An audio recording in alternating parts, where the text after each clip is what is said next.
Pulling அது எப்படி பண்ணுறது? காலையில் எழுந்ததும் எதுவும் சாப்பிடாமல் இதயம் வளத்தை வாயில ஊத்தி நல்லா கொப்பளிக்கணும், அப்புறம் அதை துப்பிடணும்.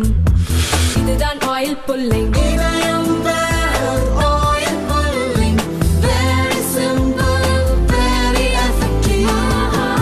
நம்ம உணவுல சர்க்கரை அளவை கட்டுப்படுத்தி ஆரோக்கியமான உணவை சமைக்க மிக சிறந்தது அல்ட்ராவின் டயட் குக்கர்.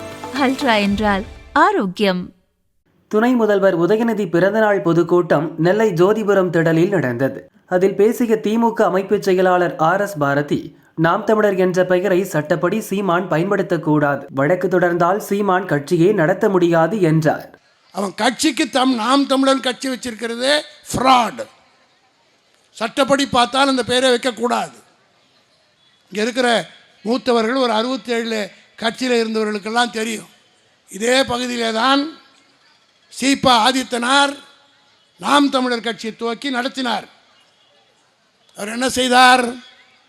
1967 தேர்தலில் திருச்செந்தூர் தொகுதியிலே திமுகவினுடைய ஆதரவோடு போட்டியிட்டார்.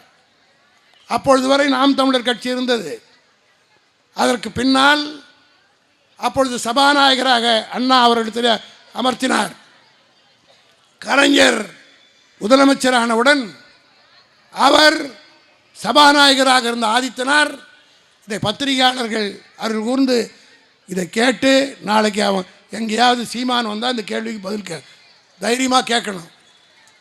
நாம் தமிழர் கட்சியை சீபா ஆதித்தனார் 1969 திமுகவில் இணைத்து விட்டார்.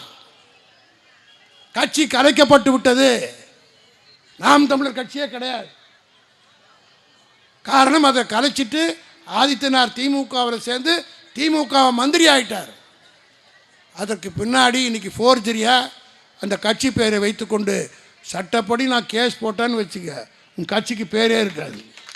உன்னை பெரிய மனுஷன் ஆக்கூடாது. எல்லாரும் சொன்னது போல அது என் கை கொஞ்சம் பாபத்தான கை.